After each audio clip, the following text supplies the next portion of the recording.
গাজীপুরের কাপাসিয়ায় বিএনপি নেতাকর্মীদের হামলায় যমুনা টিভির ক্যামেরা পার্সন সহ অন্তত ১২ জন আহত হয়েছেন। শনিবার বেলা ২টার দিকে কাপাসিয়ার চাঁদপুর ইউনিয়নের চেরাগালি মোড় এলাকায় এ ঘটনা ঘটে। গুরুতর আহত যমুনা টিভির ক্যামেরা পার্সন রকি হোসেনকে গাজীপুর শহীদ তাজউদ্দিন আহমেদ মেডিকেল কলেজ হাসপাতালে ভর্তি করা হয়েছে। তার অবস্থা আশঙ্কাজনক বলে জানিয়েছেন চিকিৎসকরা।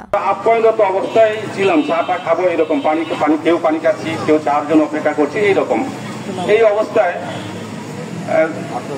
১০-১৫টি মোটরসাইকেল হবে সম্ভবত, তারা একযোগে আসছে।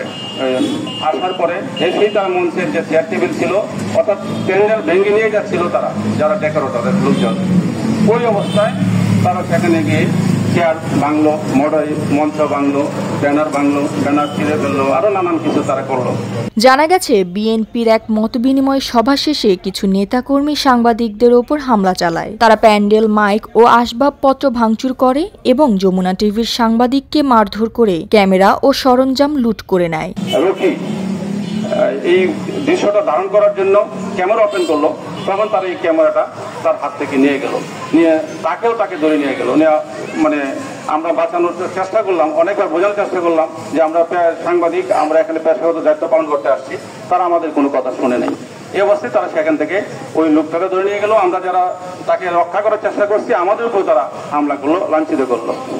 গাজীপুর জেলা বিএনপির আহ্বায়ক কমিটির সদস্য সাখাওয়াত হোসেন সেলিম দাবি করেছেন, তারা শান্তিপূর্ণ সভা করছিলেন, তবে অজ্ঞাত পরিচয় একদল হামলা চালায়। তিনি দোষীদের বিচারের দাবি জানান। আমরা ইতিমধ্যে কয়েকজনকে চিহ্নিত করতে পেরেছি এবং যাদেরকে আমরা চিহ্নিত করতে পেরেছি আমরা ইতিমধ্যে জেনেছি ওনারা গাজীপুর জেলা বিএনপির যুগ্ম আহ্বায়ক এবং সাবেক সাধারণ সম্পাদক। স্থানীয় প্রশাসন ঘটনাটি তদন্ত করছে এবং আইন শৃঙ্খলা রক্ষার প্রয়োজনীয় ব্যবস্থা নেওয়া হয়েছে বলে জানানো হয়েছে।